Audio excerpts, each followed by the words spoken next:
알기는 쉬워도 믿기는 어렵다. 알기는 쉬워도 믿기는 어렵다라는 제목으로 말씀 전하겠습니다. 오늘 본문 말씀은 그 안식 후 첫날 이른 아침에 예수님의 시신이 안치된 무덤을 찾아갔던 막달라 마리아가 예수님의 무덤이 비어 있는 것을 보고 베드로와 요한에게 달려가서 이 사실을 알린 내용, 그리고 그 말을 들은 베드로와 요한이 무덤으로 달려가서 그 사실을 확인한 내용을 기록하고 있습니다. 앞선 18장, 19장은 예수님께서 체포되어 죽으시고 장사되신 암울한 사건들을 기록하고 있습니다. 그렇지만 이어지는 오늘 20장과 21장은 예수님께서 사망의 권세를 이기시고 3일 만에 부활한 사건에 대해서 기록하고 있다는 것입니다. 이러한 예수님의 부활 사건은 예수님이 하나님의 아들이시다라는 것을 확정시켜 주는 사실일 뿐만이 아니고 예수님을 믿는 모든 사람들도 이제는 사망의 권세에서 벗어나서 영원한 생명으로 들어가게 될 것이다 라는 것을 보장해 주는 사건이다라고 할 수가 있습니다. 그렇기 때문에 예수님의 이 부활 사건에 대해서 부활의 첫 열매다라고 성경은 기록하고 있다는 것이죠. 즉, 첫 열매가 있다는 것은 그 이후로 계속적으로 많은 열매가 맺혀지게 될 것임을 보여주는 것입니다. 또한 예수님의 부활 사건은 기독교를 이방의 다른 종교와 구분시켜주는 결정적인 사건이다라고 할 수가 있다는 것입니다. 사도 요한은 예수님의 부활 사건을 밝힘에 있어서 먼저 이 사건이 일어난 시기를 정확히 기록하고 있습니다. 그 이유는 예수님의 부활 사건은 거짓된 것, 즉 허구가 아니라 실제로 일어난 역사적 사건이다라는 것을 밝히기 위함인 것이죠. 왜냐하면 당시 예수님이 부활하신 것을 직접 목격한 그러한 사도들도 있었고 또 그러한 사건을 직접 보고 기록한 사도 요한이 있는데도 불구하고 실제로 예수님의 부활 사건을 믿지 못하는 그러한 많은 신자들이 있었다는 것입니다.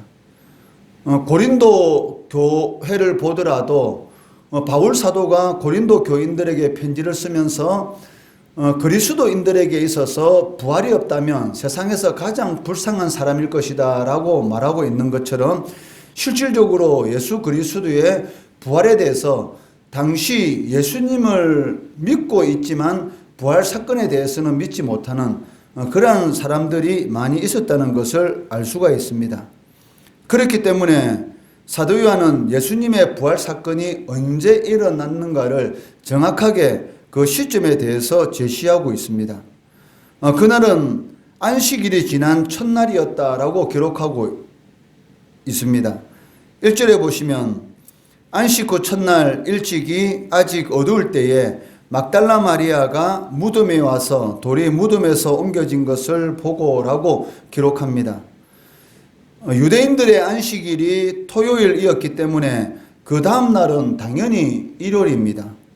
그래서 초대교회에서는 이날을 기념하여 주의 날로 지키고 모여서 예배를 드렸고, 이는 교회의 전통이 되어서 구약의 안식일인 토요 안식일을 지키는 것이 아니라 자연스럽게 어떤 사람의 주장에 의해서 첫째 날을 주님께서 부활하신 날을 주의 날로 주일로 지키게 된 것은 아니란 것이죠.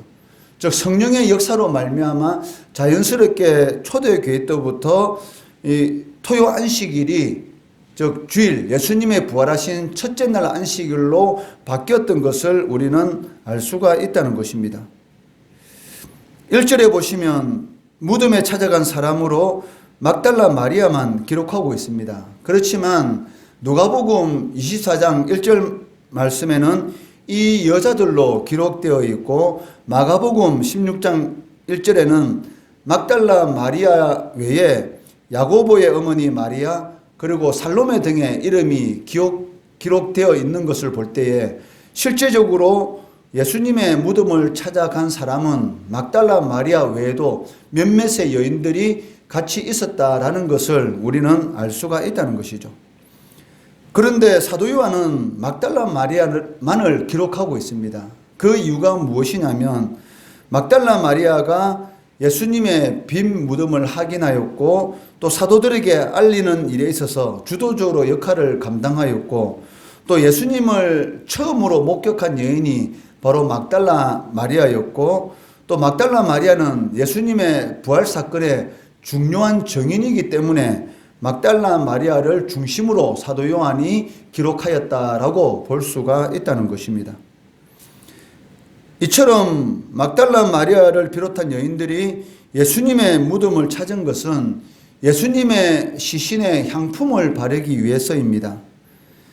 예수님 당시 유대인들은 그 사람이 죽은 뒤에 시신이 썩기 전에는 3일 동안은 그 사람의 영혼이 몸을 떠나지 않는다라고 여기고 있었기 때문에 3일 동안 그 시신을 돌보는 그러한 유대인들의 습관이 있었습니다. 특히 예수님께서는 그 돌아가신 날이 유월절과 안식일이 임박했던 그러한 시간이었기 때문에 예수님의 시신을 충분히 돌보지 못했던 것이죠. 그렇기 때문에 안식일이 지난 바로 첫째 날 주일날 이른 아침에 이 여인들이 찾아와서 예수님의 시신을 돌보려고 하였던 것입니다. 이처럼 예수님의 시신을 돌보기 위해서 무덤을 찾았던 그 막달라 마리아와 몇몇 여인들이 돌이 무덤에서 옮겨진 것을 보고 베드로와 요한에게 달려가서 말하게 됩니다. 2절에 보시면 시몬 베드로와 예수께서 사랑하시던 그 다른 제자에게 달려가서 말하되 사람들이 주님을 무덤에서 가져다가 어디 두었는지 우리가 알지 못하겠다 하니라고 기록하고 있습니다. 그렇지만 이 마태, 마가, 누가복음 이 내용을 기록한 이 병행 구절을 보면 여인들이 예수님의 빈 무덤을 보았을 때에 천사들을 통해서 예수님께서 부활하시고 갈릴리에서 제자들을 다시 만나게 될 것이다라는 그러한 사실을 들었습니다. 그런데도 불구하고 이 여인들이 제자들에게 가서 사람들이 주님을 무덤에서 가져다가 어디 두었는지 우리가 알지 못하겠다라고 말을 하고 있다는 것이죠. 이것은 무엇을 의미하느냐 하면 그만큼 그 죽은 사람이 살았다는 것, 즉 예수님이 부활하신 이 사실을 믿는다는 것이 얼마나 어려운 것인지를 우리는 알 수가 있다는 것이죠. 분명히 예수님께서 살아계셨을 때 예수님 자신이 예루살렘에 올라가게 되면 대제사장들과 이 서기관들을 비롯한 종교 지도자들에 의해서 십자가에 못 박혀 죽게 될 것이고 그리고 3일 만에 부활하게 될 것이다 라는 것을 반복적으로 제자들에게 계속 말씀해 주셨습니다. 그리고 이 여인들이 예수님의 무덤을 찾아갔을 때에 빈 무덤을 보았죠. 이 빈 무덤을 보았다는 것은 예수님이 부활하셨다라는 것을 직접적으로 증명해 주는 그러한 사건입니다. 왜냐하면 예수님의 무덤은 바위를 파서 그 안에 시신을 안치하였고 또 그 바위에 들어가는 입구는 사람의 키보다 조금 더 컸을 것입니다. 그리고 그 사람의 혼자의 힘으로는 도저히 움직일 수 없는 그러한 이 돌을 가지고 그 무덤의 입구를 막아 놓았고 그리고 무덤의 입구문이 자연스럽게 열리지 않도록 그 입구를 막아 놓은 그 돌 밑바탕에는 이 홈을 파서 굴러가지 않도록 했던 것이죠. 그렇기 때문에 이 사람 혼자서 이 돌문을 밀어서 연다는 것은 너무나 힘이 드는 것이고 또 여인들, 특히 여인들이 그 돌문을 열어서 예수님의 시신을 직접 이렇게 본다는 것은 사실적으로 상당히 이렇게 어려운 것이죠. 그런데 이 돌문이 자연스럽게 열려 있었고 그리고 그 속에 주님이 없었고 그리고 천사들이 예수님께서 부활하셨다라는 것을 말씀해 주셨고, 예수님께서 말씀하신 대로 갈릴리에서 제자들을 다시 만나게 될 것이다, 그러한 이야기를 들었습니다. 그런데도 불구하고 제자들에게 찾아가서 하는 말이 무슨 말입니까? 사람들이 주님을 무덤에서 가져다가 어디 두었는지 우리는 알지 못하겠다. 그만큼 이 예수님의 부활 사건, 죽은 사람이 다시 살아났다는 이런 초자연적인 이런 일에 대해서 도저히 믿기지 않았다는 것입니다.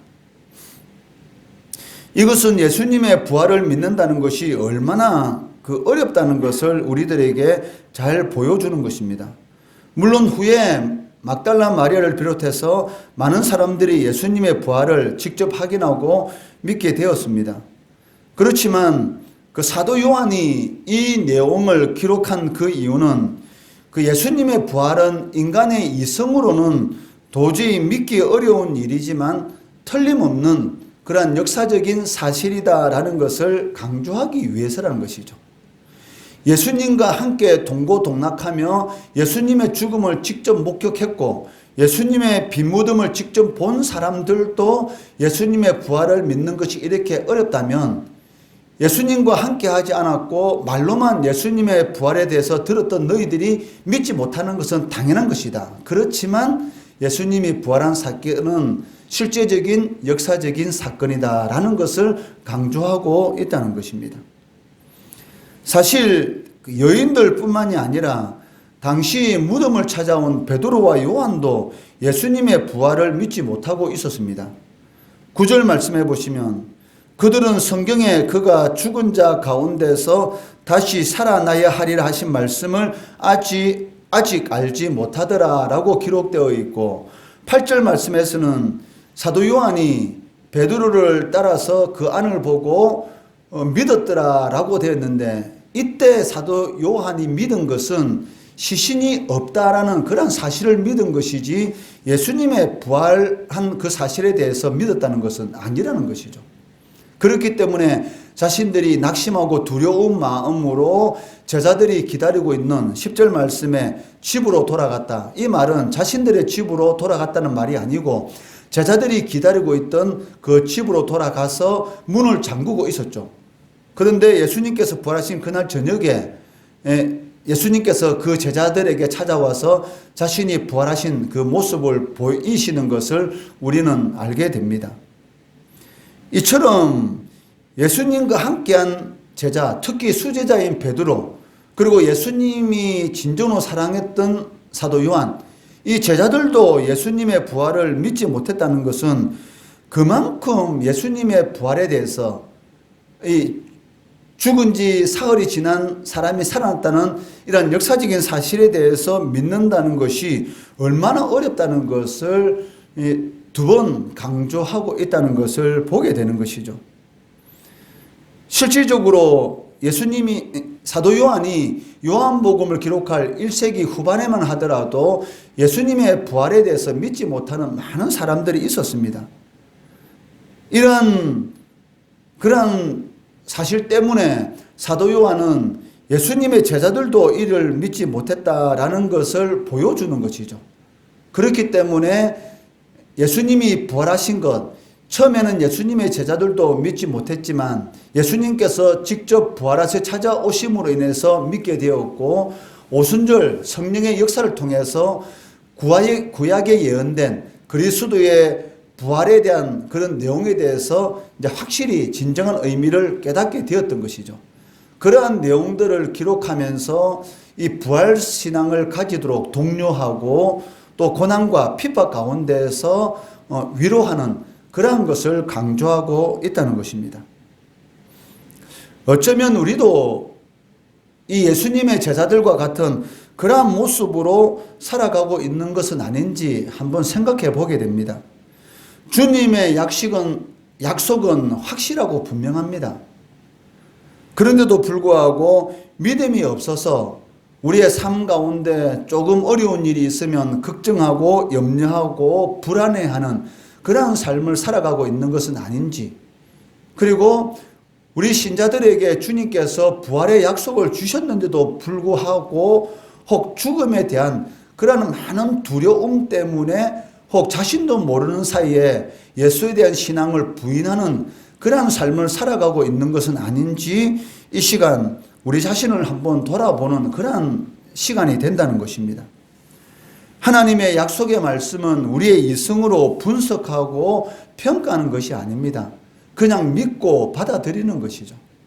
그리할 때에 우리의 삶 가운데 부활의 역사, 이 부활의 역사란 말이 무엇입니까? 앞뒤 좌우 막힌 문제들, 저 죽음과 같은 그런 어둠의 역사가 물러나고 빛의 역사, 즉 회복되는 생명의 역사가 일어난다는 것이죠. 죽었던 생명이 살아나는 것, 이것도 물론 부활의 역사지만 앞뒤 좌우 막힌 그런 어둠의 세력들이 물러나가고 빛의 그러한 생명의 역사가 바로 부활의 역사입니다. 하나님의 말씀의 약속을 말씀 그대로 믿고 받아들일 때에 우리의 삶 가운데 부활의 역사, 앞뒤 좌우 막힌 문제들이 해결함을 받고 하나님의 살아계신 그러한 능력을 체험할 수가 있다는 것이죠.